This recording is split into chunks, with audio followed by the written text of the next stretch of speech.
I have been on a lot of first dates over the last few years, and I've been shocked how often I get to the end of the night and realize that the woman hasn't asked a single question about me. Or she's only asked lazy, half-baked questions like, "Tell me about you," which is the conversational equivalent of saying, "Okay, you talk now." It doesn't require her to think about me as a person at all. Now, before you crack your knuckles and type out an angry, misogynistic comment like, "What do you expect, bro? Women don't care about men," I need to make one thing clear.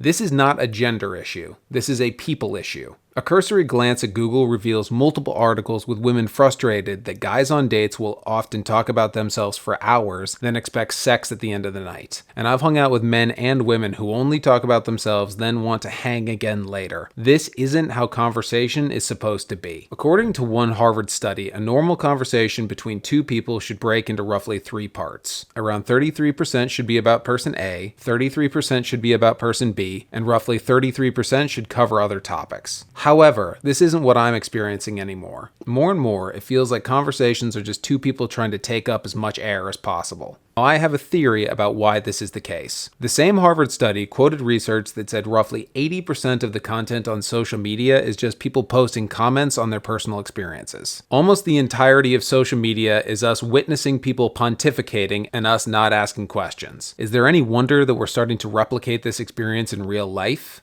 When we're with other people, we talk about ourselves ad nauseum like we would on social media, and we never think to ask questions because social media doesn't require or encourage genuine inquiry. Real connections get built when two people care about and show interest in each other's lives and what they both have in common. If both people's goal is simply to share their own experiences, connections can't take place. Fortunately, there's an easy fix for this. You know who you are.